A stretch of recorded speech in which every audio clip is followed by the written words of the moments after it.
Hermanos y hermanas, bienvenidos esta semana al mensaje de fe. Como cada semana, pues te saluda tu hermano Henry Batista y esta gran familia. Estamos en estos días pues compartiendo una nueva serie acerca de la obediencia. Es el tema que venimos tratando y hoy estamos dando inicio al tercer tema, al tercer programa de esta serie, la obediencia. En el segundo programa, que fue la semana pasada, pues precisamente estábamos hablando de la obediencia y la autoridad, porque lógicamente para obedecer tiene que haber una autoridad. Y decíamos la semana pasada de que ese Dios todopoderoso ha hecho al hombre social. Hermanos, somos una sociedad de seres humanos. Y al Dios hacer al hombre social, quiso que hubiera una autoridad. De eso hablábamos la semana pasada. ¿Por qué razón? Pues por simple lógica, hermano. La sociedad, por definición, exige una autoridad. No es posible, decíamos la semana pasada también, no es posible que exista una sociedad sin autorización. Imposible. Entonces de aquí surge un silogismo que es elemental. La sociedad exige autoridad. Dios quiso la sociedad y por lo tanto Dios quiso la autoridad. Entonces, en conclusión, es voluntad de Dios que obedezcamos a esa autoridad que necesariamente debe haber. Esto no implica que cada mandato recibido sea voluntad de Dios explícitamente. Dios quiere que obedezcamos, hermano, y punto. Y obedezcamos a quien manda, porque a quien manda Dios le pedirá muchísima cuenta para qué, cómo usó de su autoridad, ya que el único fundamento de la misma es la voluntad de Dios. Y quien lo obedece lo está haciendo queriendo obedecer a su Creador. De ahí ese gran pensamiento que han hecho suyo tantos santos a través de la historia. El que obedece nunca se equivoca. Incluso el escalón que me conduce en esa escalera hacia la vida eterna, que es la santidad, hermano, está en la obediencia. Y planteábamos la semana pasada una interrogante. Henry, ¿y qué tal si aquel que manda me está mandando mal? Si el que me da la orden está mal, ¿qué con esto? Pues precisamente decíamos que, y era el gran planteamiento del segundo programa, venimos diciendo que, hermano, se supone que obedecer no me convierte a mí en un robot que cumple a ciegas órdenes. No, ni tampoco es la sujeción absoluta en un ideal de vida. No, hermano. En primer lugar, y eso también lo afirmábamos, la obediencia no suprime la libertad. Podemos obedecer porque realmente somos libres. Y eso lo hemos dicho ya y lo volvemos a reafirmar en el inicio de este programa.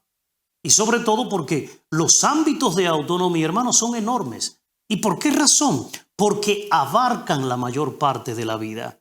Toda la vida la pasamos obedeciendo. Y de aquí, hermano, que quien manda arbitrariamente se convierte en un tirano. Y decíamos, no importa que sea el presidente de un país, no importa que sea un padre de familia, no importa que sea el directivo de una empresa, no importa que sea el párroco en una parroquia, el que arbitrariamente manda automáticamente va perdiendo poco a poco su autoridad. ¿Quieres saber más acerca de esto? Pues yo te invito, retrocede y date la oportunidad de ver el segundo programa, porque realmente eso es una realidad y lo explicamos profundamente. Por eso, hasta el punto de que en determinados casos sea obligatorio, hermano de mi alma, obligatorio, si aquel que me está mandando arbitrariamente está erróneo, entonces yo no tengo por qué obedecer. Tengo la obligación de desobedecer cuando, por ejemplo, lo que me mandan sea algo moralmente malo. Un ejemplo simple, independientemente de que la nación donde yo vivo haya aprobado el aborto, hermano, como cristiano yo defiendo la vida, yo creo en la vida, yo no creo en el aborto, yo no apoyo el aborto, aunque la ley lo mande. Independientemente de que se apruebe la eutanasia, hermano, el dueño de la vida se llama Dios. y cada ser humano tiene el derecho de entrar a este mundo cuando Dios manda y salir de él cuando Dios manda. Por ende, el yo desobedecer ese tipo de orden arbitraria que va en contra de mis valores, hermano, yo no tengo por qué obedecerla. Por ende, si la autoridad se sale del ámbito que le da sentido, hermano, esa autoridad está perdiendo la razón de ser, no tiene autoridad y yo no tengo la obligación por qué obedecerle. Por eso, las personas que están erigidas en autoridad, hermano, tienen que aprender a respetar esos amplios márgenes de legítima autonomía de las personas que están a su cargo como condición de la legitimidad de su misma autoridad. Otro ejemplo, yo estoy en un estado que se aprueba pues el aborto, yo no creo en el aborto, yo no tengo por qué apoyar ni obedecer esa ley, pero tampoco la autoridad debe obligarme a mí a yo cometer un aborto cuando va en contra de mis valores. Entonces aquí entra y empezamos a desarrollar el programa de hoy, la obediencia y los ámbitos de autonomía.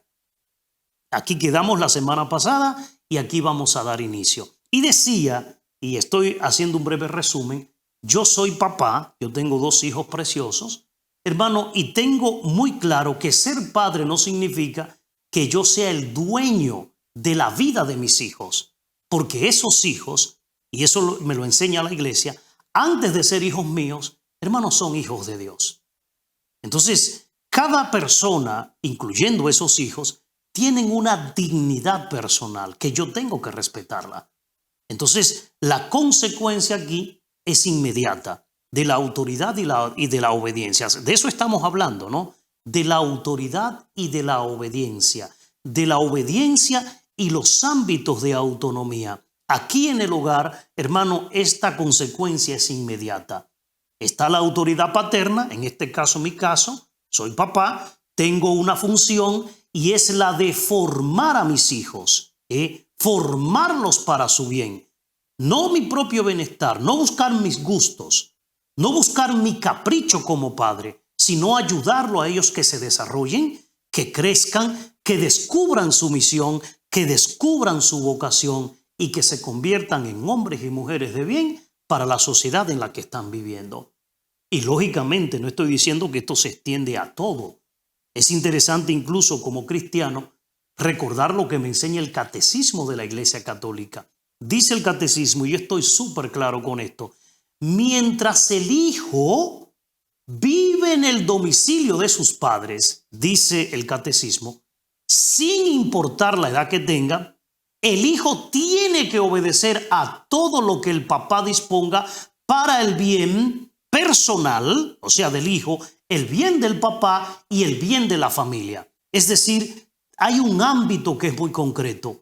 Por eso dice en la palabra del Señor, hijos, obedezcan en todo a sus padres, porque esto es grato a Dios en el Señor. Colosenses capítulo 3, versículo 20, Efesios capítulo 6, versículo 1. ¿Qué significa esto? Pues está claro. Los hijos deben obedecer, hermano, las prescripciones razonables de sus educadores y de todos aquellos a quienes sus padres lo han confiado. Ahora, si el hijo está persuadido en conciencia de que es moralmente malo obedecer una orden que le está dando su superior, que le está dando su papá o que le está dando su mamá, no tiene obligación de seguirla. Numeral 22:17. Simple. Conozco el caso de una joven ya mayor de edad, vive todavía en la casa de su papá y de su mamá, depende de su papá y de su mamá, es una niña acostumbrada a obedecer en todo a sus padres. Por eso te invito, acompáñame miércoles a las 9 de la noche, jueves 10 de la mañana y jueves a las 9 de la noche, el mensaje de fe de cada semana. Estás cordialmente invitado.